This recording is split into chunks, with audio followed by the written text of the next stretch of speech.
Sometime later, David inquired of the Lord, "Should I go to one of the towns of Judah?" The Lord answered him, "Go." Then David asked, "Where should I go?" "To Hebron," the Lord replied. So David went there with his two wives, Ahinoam the Jezreelite and Abigail the widow of Nabal the Carmelite. In addition, David brought the men who were with him, each one with his family, and they settled in the towns near Hebron. Then the men of Judah came, and they were anointing David king over the house of Judah. They told David, "It was the men of Jabesh Gilead who buried Saul." David sent messengers to the men of Jabesh Gilead and said to them, "The Lord bless you, because you have shown the kindness to Saul, your Lord, when you buried him. Now may the Lord show kindness and faithfulness to you.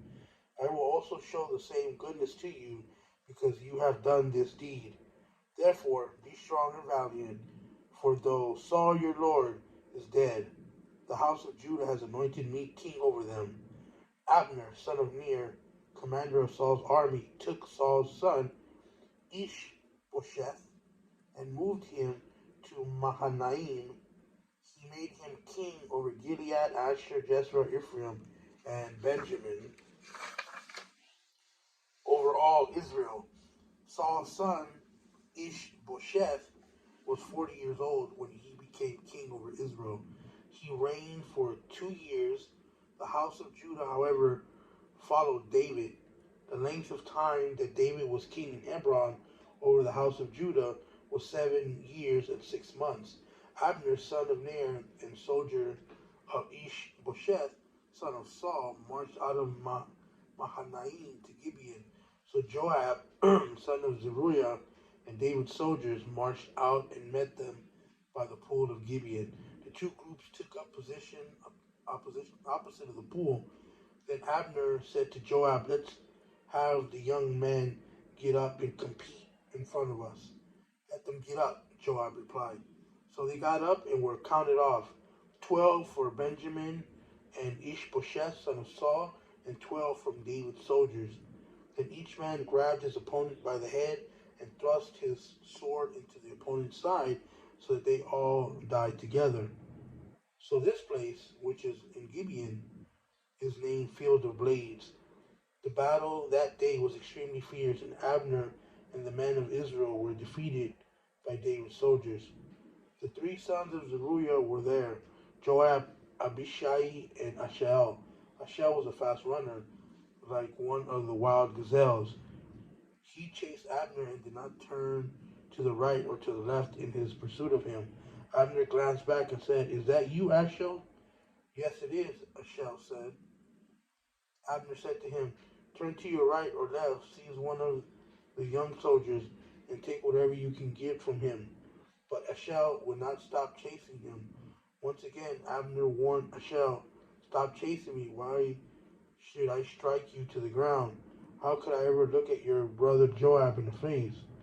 But Asahel refused to turn away, so Abner hit him in the stomach with the butt of his spear.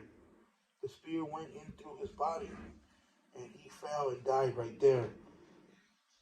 As they all came to the place where Asahel had fallen and died, they stopped, but Joab and Abishai pursued Abner by sunset. They had gone as far as the hill of Ammah, which is opposite of Giah, on the way to the wilderness of Gibeon. The Benjaminites rallied to Abner. They formed a unit and took their stand on top of a hill. Then Abner called out to Joab, "Must the sword devour forever? Don't you realize this will only end in bitterness? How long before you tell the troops to stop pursuing the brothers?" "As God lives," Joab replied, "if you had not spoken up, the troops wouldn't have stopped pursuing the brothers until morning." Then Joab blew the ram's horn, and all the troops stopped. They no longer pursued Israel or continued to fight.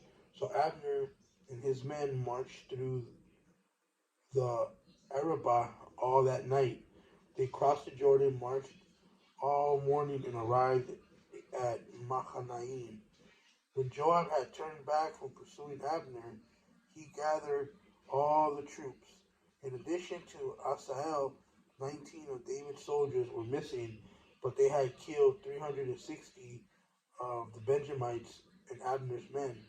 Afterward, they carried Asael to his father's tomb in Bethlehem and buried him. Then Joab and his men marched all night and reached Hebron at dawn.